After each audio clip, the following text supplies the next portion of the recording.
Hi, this is Sue Jackson of the Book by Book blog, and I'm here today with a tag video. This is a brand new tag, the Audiobook Tag. It was created by BookBuds, and they tagged me in their initial video, which I was really happy to see because I love audiobooks and I listen to a lot of them. So, question one, do you listen to audiobooks? If not, why not? I always have an audiobook going.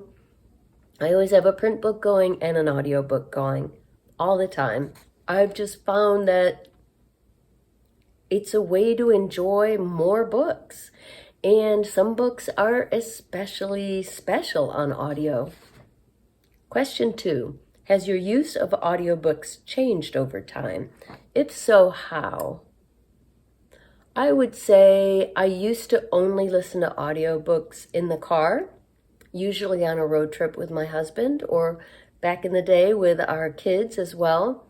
We always listen to audiobooks in the car with the kids, and we listened to some great ones over the years. I think one thing that helped me get more into audiobooks was a lot of the reviewing I used to do was audiobooks.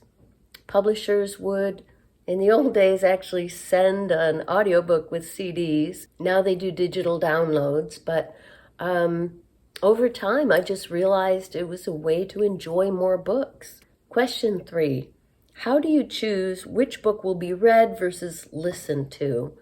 It all depends on what's available, what I have. I almost never buy an audiobook. I have a long backlog of review books from publishers, some going back quite a ways. So when I'm looking for a new audiobook, the first thing I'll do is go to my own backlog. It's a separate hard drive, which isn't a surprise. My laptop's full. So I've got a separate hard drive with all the audiobook files on it. I use little codes at the beginning of each name. So for middle grade, YA, RIP for mystery thriller, because that's the darker book challenge that I do every year. NF for nonfiction, that sort of thing, so that if I'm in the mood for something particular, I can find it.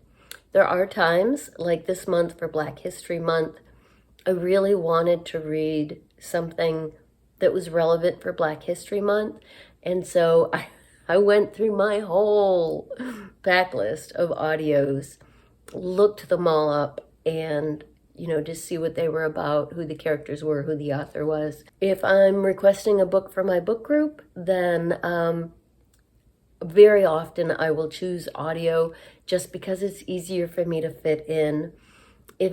If Libby has a long wait list, I'll request the CDs from the library and upload those to my laptop and then download that to my iPod. And I do still use an iPod. I am kind of old school. When Apple said they were going to stop making iPods, I asked my husband for the next holiday to get me a new, I'm trying to think what they called this last. It's basically an iPhone without the phone. But this is where I listen to all my audiobooks. It's got all my podcasts. My phone is also full.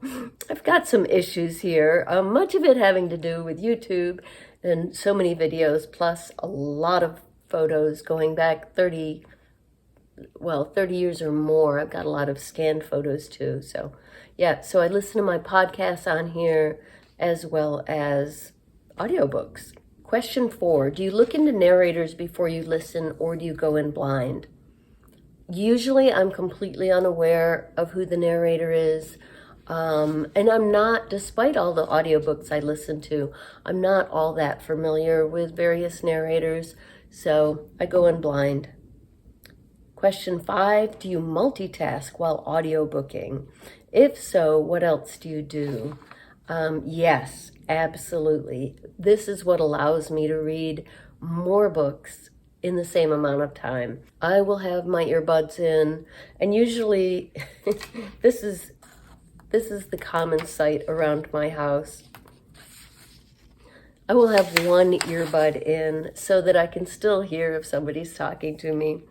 I listen when I take a walk, unless I'm with someone else, obviously, or unless I'm going to, like if I'm walking in my neighborhood, I'll listen to an audiobook. If I'm going to the nature center or on another kind of hike, then I won't want to be distracted from nature. But I also listen around the house, doing mindless tasks, the laundry, the dishes, cooking my breakfast, things like that. I usually am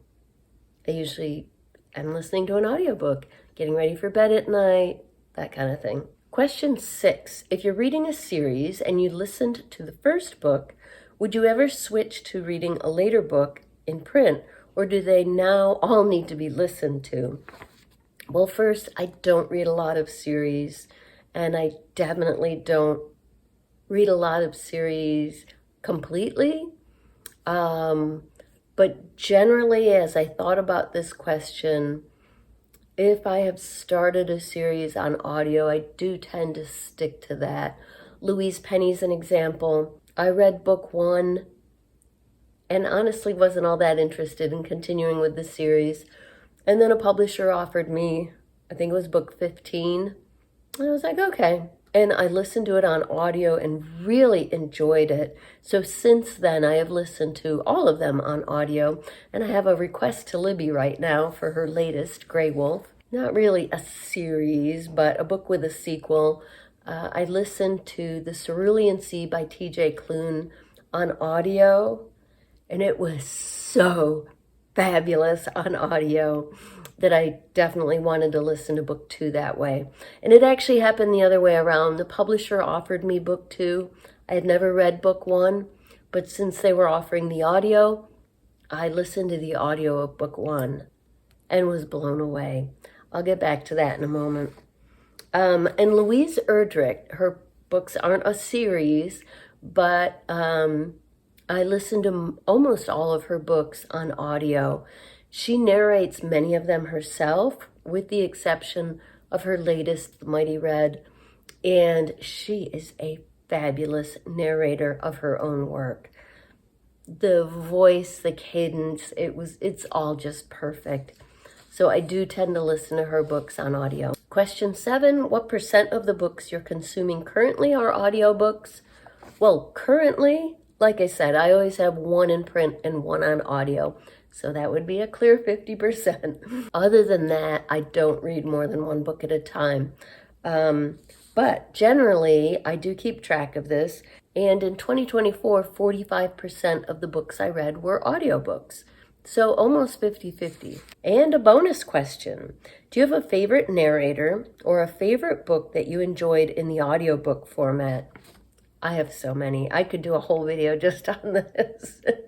There are certain books that are just so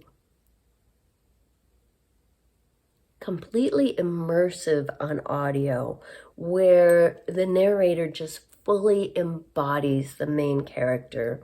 An example of that is Demon Copperhead by Barbara Kingsolver. A fabulous book anyway, but the audio is amazing. That narrator becomes Demon. And with the regional accent and the sense of humor, it was just amazing on audio. As I said, T.J. Klune, The House in the Cerulean Sea, when I listened to that on audio and I started to write my review, I was certain it was a full cast audio.